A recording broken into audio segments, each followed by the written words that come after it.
Hello again, guys. This time we are going to discuss the intercept form. The intercept form is y equals a times quantity x minus p times quantity x minus q. Why is it called the intercept form?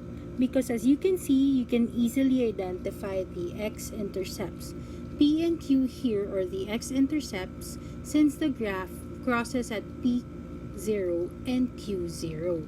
So try graphing y equals 1/2 times quantity x minus 3 times x plus 5 in Desmos. Identify the points where the graph crossed the x-axis. Write it in your notebook and then go back to watching this video. Where did your graph cross the x-axis? It crossed the x-axis at point 30 and point -50, right? Remember, it's positive 3 even though at first glance it looks like it's -3. Since it's x minus p, we can also read it as x minus positive 3, and x plus 5 is actually x minus -5. So how do we identify the vertex in this form? Let's first sketch the graph using what we know, which are our x-intercepts. So our x-intercepts are 3, 0, and -5, 0.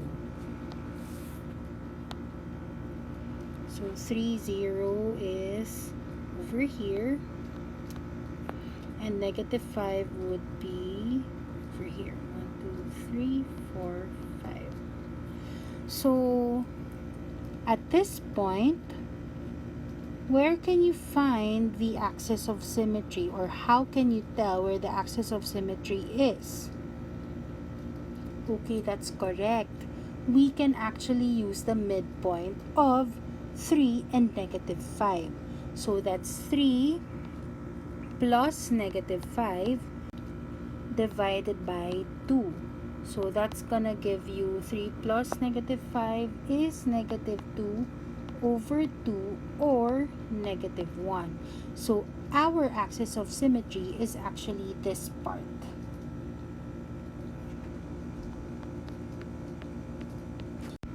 So we can already say that the x-coordinate of the vertex is -1. How do you solve for y? That's correct. You have to plug in x in the intercept form. So that's going to be y equals 1/2 times -1 minus 3 times quantity -1 plus 5. So that's going to be 1/2 times -4 times 4. So 1/2 times -4 is -2 times 4. That's going to be -8. So our vertex is -1, -8. So let me put that also here. It's also easy to identify the y-intercept. So how do you do that? Just substitute our x with 0 in the equation. So that's going to be y equals 1/2 times 0 minus 3 times 0 plus 5, which will give us 1/2 times -3 times positive 5. And 1/2 times -3 is -3/2 times 5. That's going to be -15/2, or -7.5 in decimal. And of course, it's easy to identify how many x-intercepts we have. If a function is written in intercept form, you are sure that it has x-intercepts. So I guess now it's your turn.